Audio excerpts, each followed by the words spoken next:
There are games about farming and cultivation. There are games about war and destruction. It seems that there's a game for every flavor.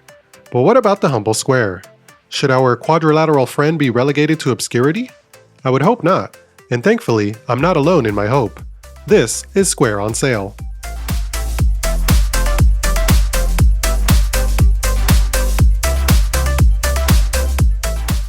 Square on Sale is an abstract auction game in which, surprisingly, squares are on sale.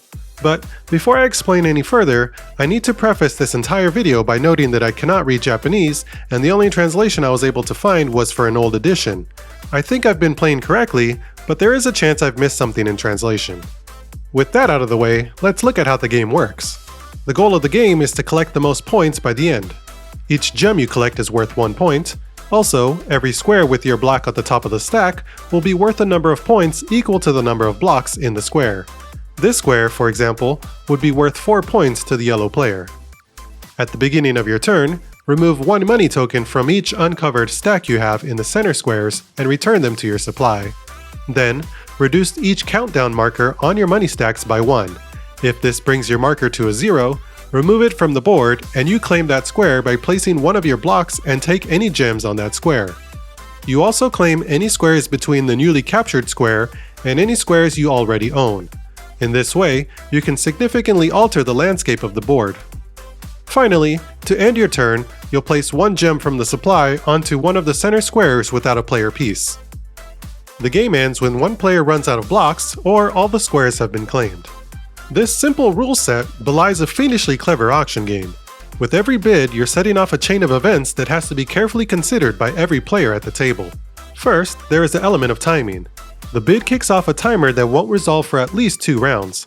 While you wait for the timer to count down in order to claim your square, other players can start bids of their own on other squares.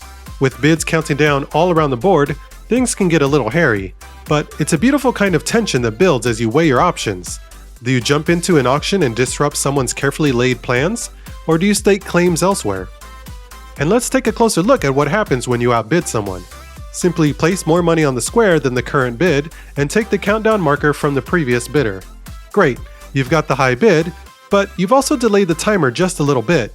Everyone will have at least 1 more round to continue the auction, and the money of the previous bidder goes right back to the player, giving them plenty of options. You can find yourself juggling multiple auctions, clinging to any semblance of control.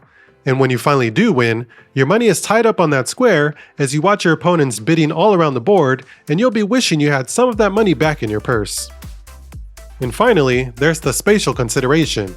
As much as Square on Sale is an auction game, it's just as much a real estate game, and location is king. Winning a single square is fine and dandy, but the Starks don't start flying until you can start capturing lines of squares. It harkens back to the classic game of Othello, in which you can use your opponent's position against them. That's where these outer squares become so valuable.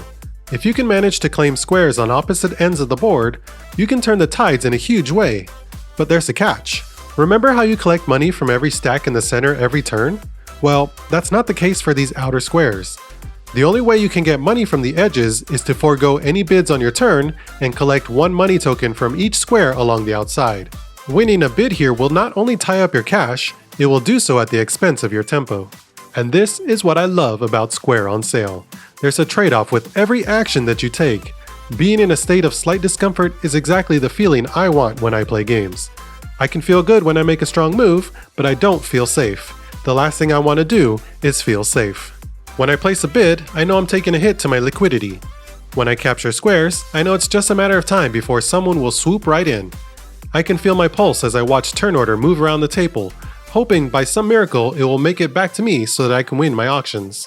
If any of this sounds even remotely intriguing to you, I implore you to please try this game. I know it's not the easiest game to get your hands on, but I'm confident in saying that the effort is well worth it.